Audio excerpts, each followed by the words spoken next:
ሮቤል የመኪና አደጋ ገጠመው። ህይወት ራሷን ስተዋት ትገኛለች። ሰላም ሰላም ውድ ፋሚሊዎቼ ሰላማችሁ ብዝት ይበልላችሁ። ቀጣዩን ክፍል ይዤ ቀርብ ያለው እስከ መጨረሻ እንድትከታተሉ በፍቅር እየጋበዝኳችሁ፣ በባለፈው ክፍል ትንሽ ላስታውሳችሁ።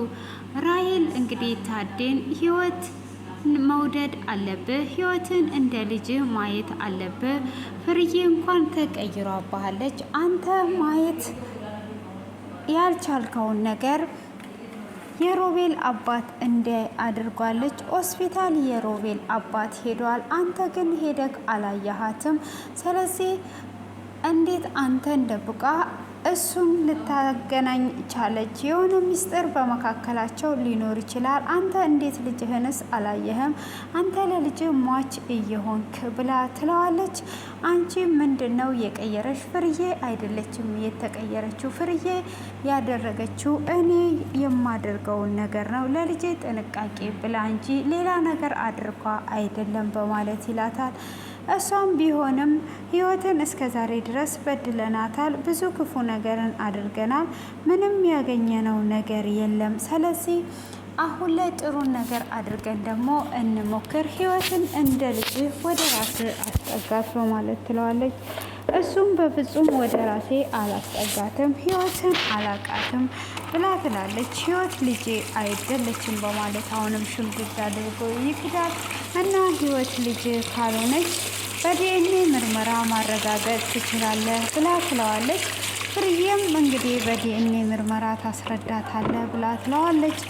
እሱም ልጄ ናት፣ እኔ ነኝ የማልፈልጋት እንጂ እሷ ያን ጊዜ የመጣች ጊዜ ወደ እኔ ስትቀርብ እኔ እምቢ ባልኳት ሰዓት እሷም ሄዷ ዲኤንኤ ምርመራ አድርጓ ነበረ። ልጄ እንደሆነችም አይቷል።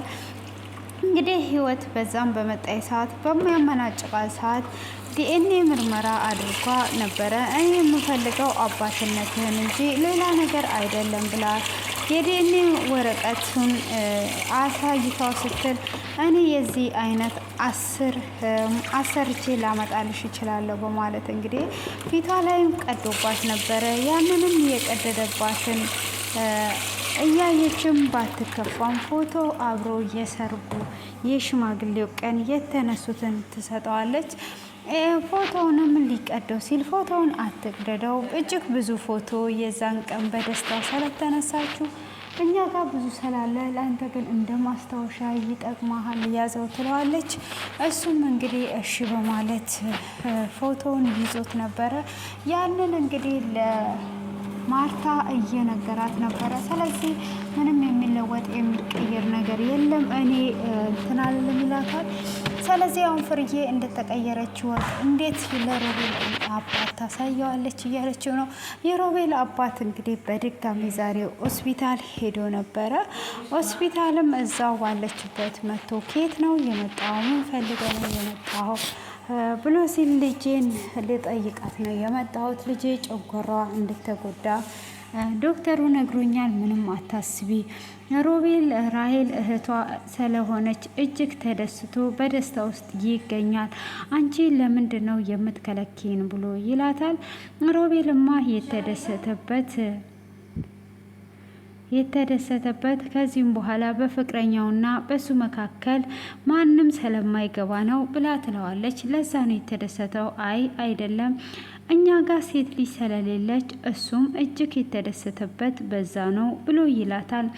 ስለዚህ አሁን እኔ ልጄን መጠየቅ እችላለሁ፣ ልጄን መበቀል አትችም ብሎ ይላታል። እሷም በዛን ሰዓት ሆዷን እየረገጥካት ስንት መድኃኒት ያስዋጥካትን ልጅቷ እንድትወርድ ብዙ ጥረት ያደረግከው፣ ስለዚህ ልጅክ አይደለችም፣ ለልጄ ምርጥ አባት፣ ለእኔ ደግሞ ጥሩ አባት ጥሩ ባል አለኝ በማለት ትለዋለች። ምን አይነት ነው ብሎ ይላታል። እንዴት እዚህ መጥቶ እንኳን ያልጠየቃት ባሏ ነው ብለሽ ታስቢያለሽ ወይ?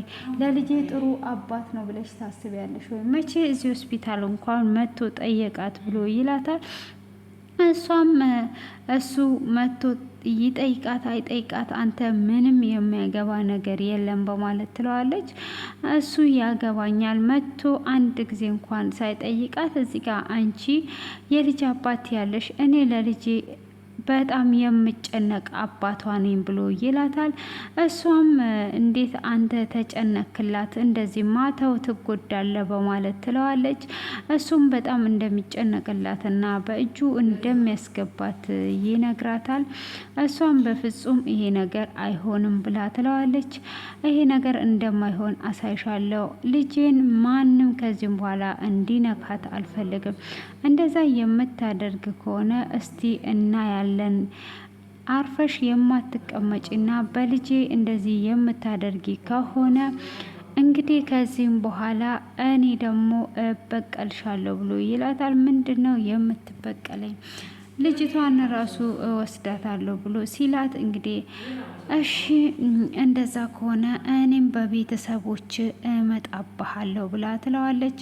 ሁሌም እኔ ያልኩት ይሁን ማለት የለብህም በማለትም እንግዲህ ትነግረዋለች። ህይወትም ደግሞ ለምንድን ነው እኔ በአባቶች የምጠላው? እንግዲህ ገዳዮቼ መጥተው እስኪ ገሉኝ ድረስ እኔም ፈታ ብዬ ማሳለፍ አለብኝ በማለት እንግዲህ ትናገራለች። ከሮቤል ጋር ያለኝን ደስ የሚል የፍቅር ቆይታ ማሳለፍ አለብኝ፣ እንደማፈቅረውም ልነግረው ይገባል በማለት እንግዲህ ለሮቤል ትደውልለታለች። ሮቤልንም ደውላለት ዛሬ ካንተ ጋር ውጪ መውጣት እፈልጋለሁ ብላ ትለዋለች። እሱም ወዲህ ነው የምትወጪው? ምንም ችግር የለውም መጣውን ይላታል። እኔ አንተ ባለህበት እመጣለሁ በማለትም ሲል አንቺ መምጣት አይጠበቅብም፣ እኔ ራሴ ልምጣስ አንቺ እንዳትመጪ፣ እኔ አሁኑኑ ሮጬ እመጣለሁ አንቺ ከፈለግሽኝ ይላታል። እሷም እሺ በቃ ቶሎና እንዳትቆይ እጠብቅሃለሁ በማለትም እንግዲህ ይለያያሉ። ሆኖም የሮቤል አባት ይደውልና እቃህን ሰብስብ በማለት ይለዋል። ምን አይነት እቃ ነው የምሰበስበው? ምን እያልክ ነው? ፍርዬ ባንተ እየዛተችብኝ ነው። በዚህ እንድትመጣብኝ ስለማልፈልግ እቃህን ሰብስበው ውጣ ይለዋል። እሱም ዛሬ ጉዳይ አለብኝ የትም አልሄድም ብሎ ሲለውም ትመጣለህ ትሄዳለህ ብሎ ይለዋል። እንግዲህ እሱም የትም እንዲሄድ ፍቃደኛ አይደለም። ሆኖም እንግዲህ ፍርዬ በፍጹም እንደማትለቀው ስለዛተችበት ልጁን እስከ ዛሬ ልጄ ብለ ሮቤል ምን በላ ምን ጠጣ ብለ መተጠይቀው ታውቃለህ ወይ? እኔ ለልጄ አባት አለኝ በማለት ነበር ያለችው። እንግዲህ ሮቤልም በዛ አይነት ሁኔታ ብትናገረውም ሮቤል ከዛ ቤት እንዲወጣ ቢነግረውም እሱ የራሴ የዛሬ ፕሮግራም አለኝ የትም አልሄድም ይላታል። መሄድ አለብህ በማለት እንግዲህ እያለው ሳለ ሮቤልም ራሱ እንግዲህ በፍጹም ከዚህ አልሄድም በማለትም ቢለውም ሮቤል ከዛ እንዲሄድ ይነግረዋል። እሱም በፍጹም ከዛ እንዳትሄድ ይለዋል። እሱም እሺ በማለት እንግዲህ ይስማማሉ ማለት ነው። በዛ ወደ ቤት እየሄደ እያለ የመኪና አደጋ ይደርስበታል። እንግዲህ ፍርዬም ለታዴ ደውላለት ነበረ። ታዴ ልጄ እንዴት ናት? ልጄ እስካሁን ድረስ ስላላየኋት ተቀይማኛለች አይደል ወይ ብሎ ሲላት በፍጹም አልተቀየመችህም፣ እኔ ሁሉንም ነገር ነግሬያታለሁ ትለዋለች። ለምንድን ነው የነገርሻት? እንዴት ነው የምትነግሪያት? መንገር አልነበረብሽም ይላታል። በቃ እኔ ነግሬያታለሁ፣ አስረድቻታለሁ ስለ ደሞኞቻችን ትለዋለች። እንዴት ነው የሮቤል አባት እሷን ላያት የቻለው? እኔ ሳላያት እንዴት ላያት ቻለ? በማለትም ትለዋለች። እሱም እንግዲህ እንዴት አያያትም? የት አለ እሱ የመጣው? ስለዚህ እኔ ጥያቄ ፈጥሮብኛል ብሎ ይላታል። እሷም በቃ ተዘጋጅና ና እኔ ወስደሃለሁ ብላ ትለዋለች። በስተመጨረሻ እንግዲህ ታዴ ልጁን ሄዶ ላያት ነው እና ማንም ሰው ሳያይኝ እመጣለሁ፣ አንቺ ምንም ነገር እንዳታስቢ፣ ምንም እንዳትጨናነቅ ይላታል። እሷም እሺ በማለት እንግዲህ እዛ ለመሄድ ትስማማለች ማለት ነው። እንግዲህ ሄዶ ልጁን ለማየት ተስማምቷል አቶ ታዴ ማለት ነው። እንግዲህ ሮቤል ደግሞ እንዳያችሁት የመኪና አደጋ ደርሶበታል።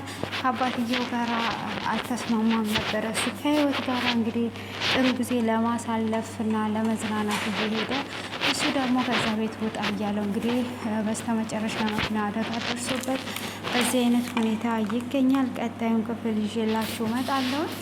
እንግዲህ ታዲ ወደ ህይወት ቢመለስ ይሻላል። ራሔል ልጁ አይደለችም እንግዲህ የገዛ ልጁን እንደዚህ እያንገላተተ ራሔልን ካላየው እያለ እንግዲህ ሄዷል ማለት ነው። እንግዲህ የሮቤል አባትን በራሱ ሴቶችን ዝቅ የሚያደርግና በራሱ ብቻ ሁሉንም ነገር ማድረግ የሚችል የመሰለው ማለት ነው። ሆኖም እንግዲህ የዛሬው ይሄንን ይመስላል።